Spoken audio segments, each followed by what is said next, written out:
title, Cultural Awareness and Clinical Considerations Going Beyond Gynecological Complications and Obstetric Outcomes, I'd have maybe realised I was about to lead a very bewildered IT boy around an exhibition on female genital mutilation. Who's the murderer now? Should have seen what we got up to later. Hey! If you enjoyed this, give us a follow on Instagram at The Jazz Butterfly, or to finish on a Radio 4 note, if you've been affected by the issues go to at The Jazz Butterfly for information and support. Thank you very much.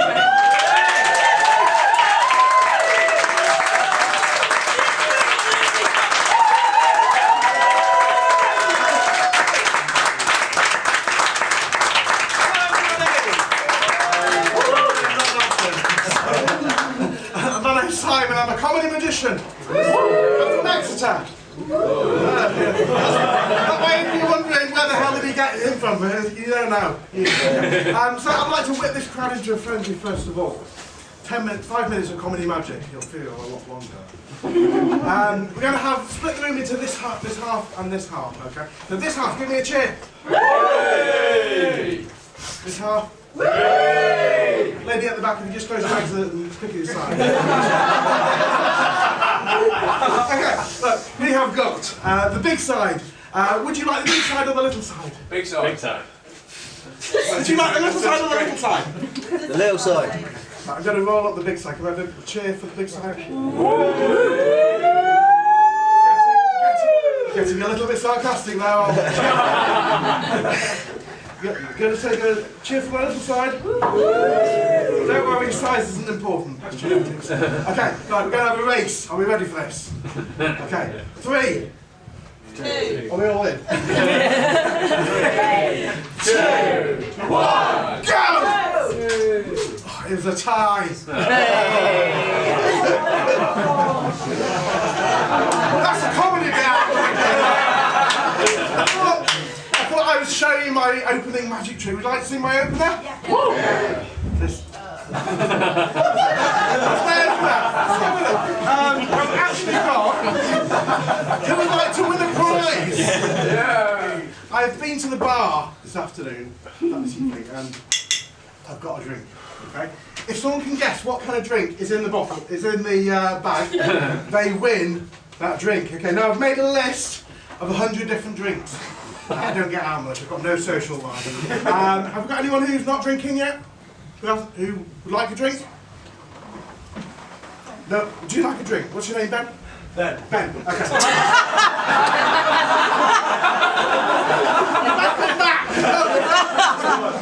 You look like you desperately need a drink, Ben. Would you like to choose a number between 1 and 100? 63. 63. Have you ever helped a magician before? No, no. You're not helping one now.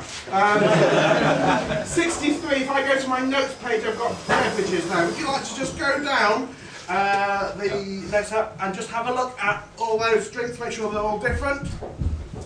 Yeah. Okay. Have a look at number 63. Yeah. Okay, don't say what it is yet, I'll take the phone back, otherwise my wife will call. I'm be here all bloody night. Okay, so you got your drink in mind, yeah? Yeah. Okay, if you can guess the drink, Okay. you win it. Okay, on the count of 3. You're going to say what the drink is. Okay, 1, 2, 3. Corona. Yeah. Actually, hang on. We have got Corona, everybody!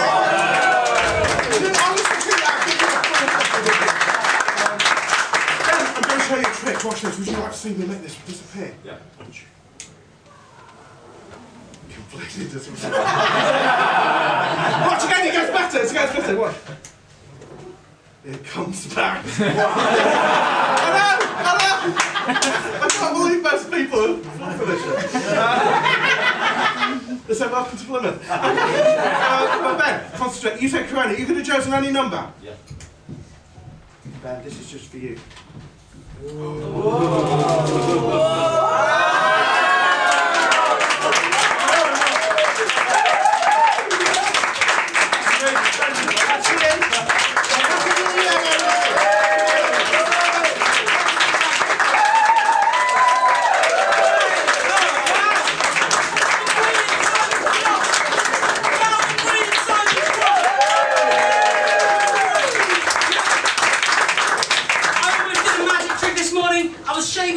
beard and accidentally carved my moustache, and then my mates said I look like a 14-year-old secondary school student.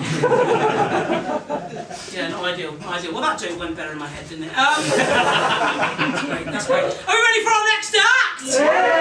Oh, give me a medium round of applause, medium. Then we're going to do a fucking massive one.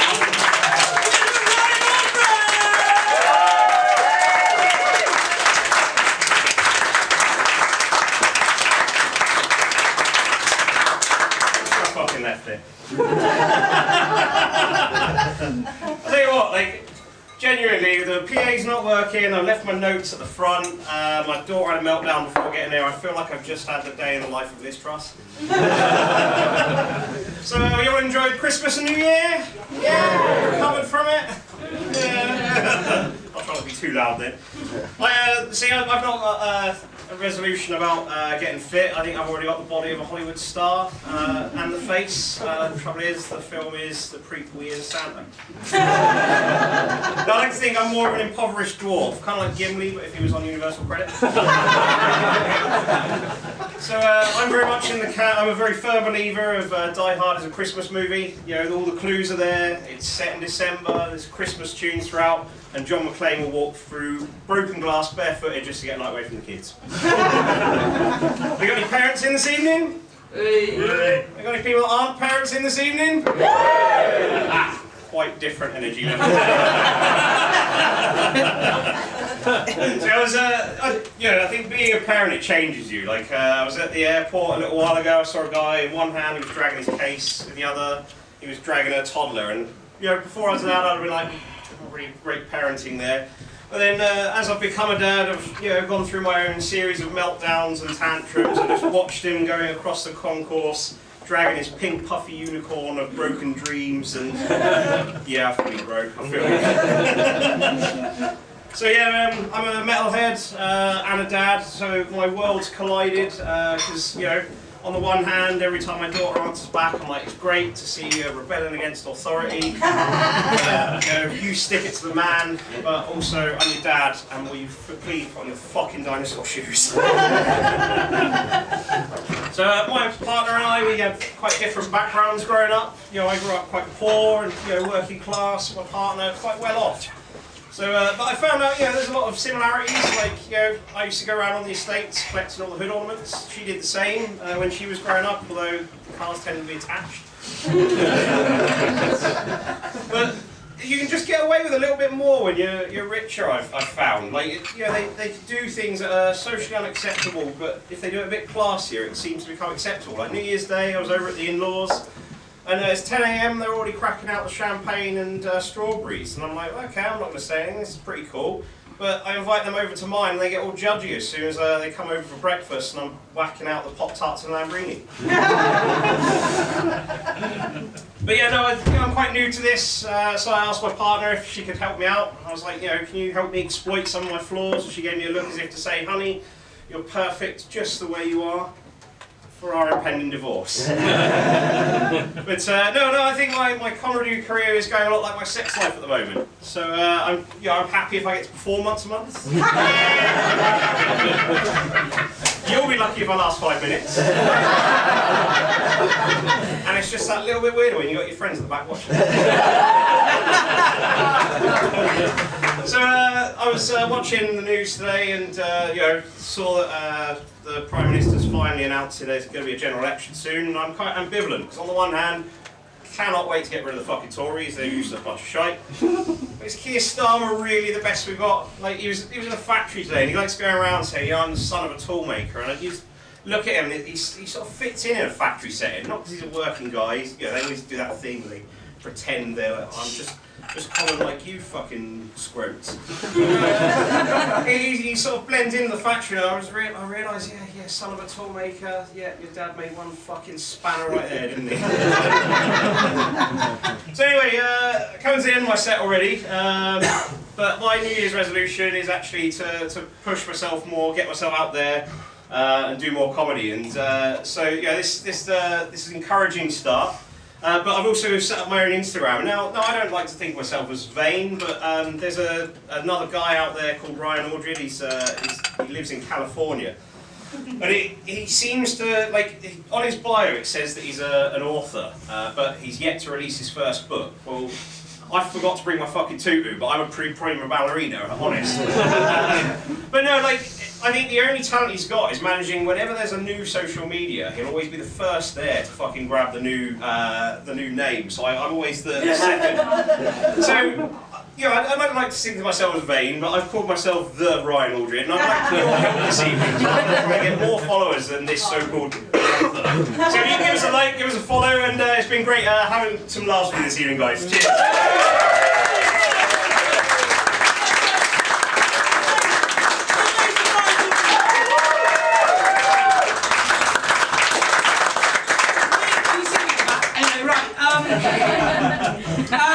We are ready, right? We've arrived at a very key junction tonight, right? Are we ready for the headline act of the first half? Yeah! So this guy has been described as the most positive and upbeat act in the Southwest. What do you think when I say that? When I say that, what's your expectations? Keep on thinking. Anyway, right. He's a very, very close friend of mine. He's a lovely guy. Let's go full on, guys.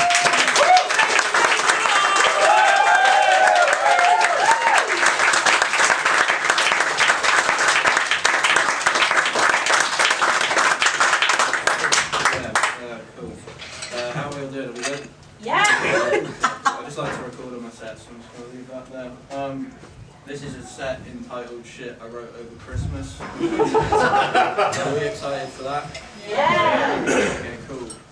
I've currently, as a New Year's resolution, given up drinking. It's going very well. That's actually Guinness 0%. Do we have any other sober people here?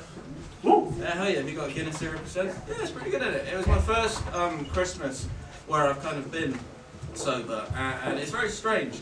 Because I went all the way out to Manchester to see my family, all that kind of stuff. And when I arrived, they bought loads of like 0% beers for me, which is obviously very nice that they tried to find a substitute. But it is very strange because I didn't ask any of them to do that. And like, imagine if they'd have done that with any other kind of addiction, you know? Like, just me, a sex addict, turning up on Christmas and finding out my entire extended family have bought me a mannequin. I appreciate the gesture, Nana, but this is really a personal issue between me, my therapist, and the Fuckmaster 3000. They enjoyed that joke. Many of them had mirth across their faces.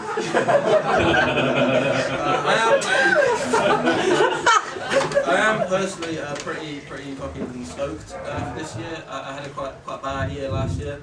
I went through like a very kind of rough breakup at the start of the year because I got cheated on, which is very sad. And I remember the day she told me that she'd been sleeping with another guy for the past few weeks, which obviously horrified me because that is a very long time to be having sex.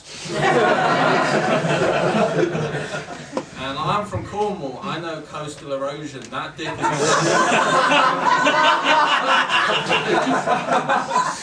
Call her a chippy because that is one battered sausage.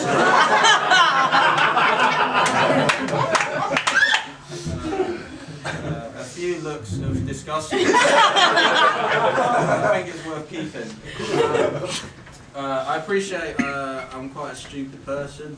I'm not very smart. Like I only recently realised that a whole bunch of my followers on Instagram are bots, bot accounts, which is quite upsetting because I just thought loads of Russian women in bikini love my stand-up. I've been writing my new zingers about having autism, thinking, oh, Ivanka's gonna love this one.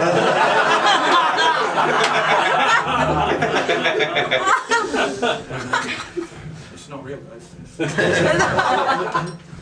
I do have a bit of an international following now, I do. By that I mean I've got a housemate from Sweden. He's a nice guy. He's very homesick at the moment. Very homesick. Like he misses a lot of like Swedish stuff. Like just the other day he was talking about food you can only get in Sweden called surströmming. I think it's pronounced. And if you don't know what that is, basically what it is raw herring that's been caught and left to ferment on the side for about 6 months. And apparently it's got this really strong, distinct taste that kind of reminds him of kind of like reminds him of home, you know. And but he's so proud of his strong Scandinavian identity that I don't have the heart to tell him that they've sold rotten fish at Wetherspoons for years now.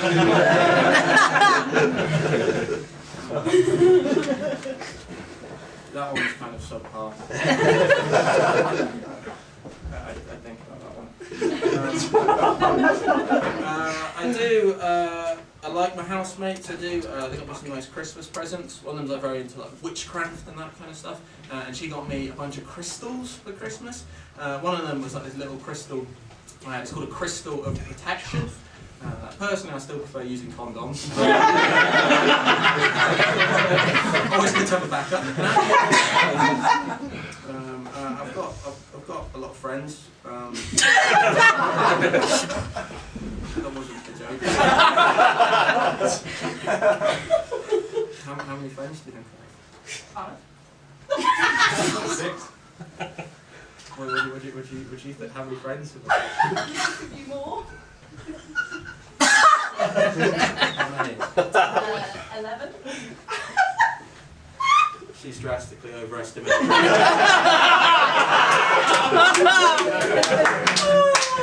No, I've got friends. I'm pretty fucking cool. I also appreciate that I'm not like everyone's cup of tea. You know, like, a lot of people don't like me very much. It's because I can be quite blunt. I can be very sarcastic. I can be quite an abrasive person, which has affected my life quite a bit, really. Like I've always found it very difficult to get jobs that aren't in an NHS call centre. They think I'm way too polite. No, that is obviously quite a harsh stereotype, that is. But I have had to deal with NHS quite a lot over the years because I often struggle with depression, specifically seasonal depression. Because every time there's a new season of Mrs. Brown's Boys, I want to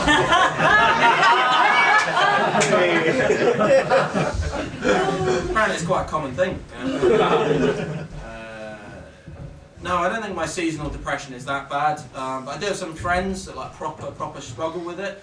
Like I've got one friend, and when it's summer, right, he's the happiest person. But as soon as it turns to winter, he's like miserable for months. So he's obviously always travelling, always on holiday, always trying to constantly be where the sun is, which is quite an alien feeling to me, really, and not something I really understand at all. I mean, bless him. I hope the move to Syria goes well. But I personally think it would bum me out quite a bit. What do you think of that joke? Is that good? It needs some work. What about you, man with the squeaky chair? I agree with that. Coward. That's alright, man. That's alright. That's fine.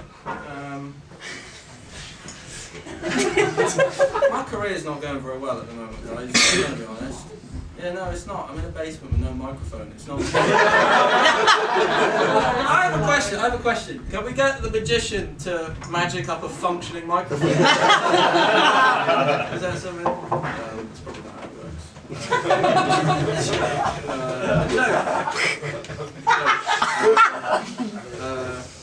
I'm bisexual.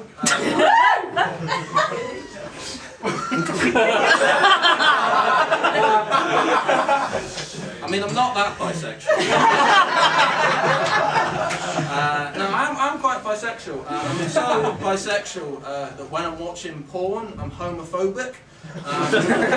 Which I'm aware sounds like a confusing concept, but basically what that means is that like I can't watch lesbian stuff, you know? Because the entire time I'm just there like, oh, this is nice, but like, when's the handsome hunk showing up? Where's the gorgeous guy?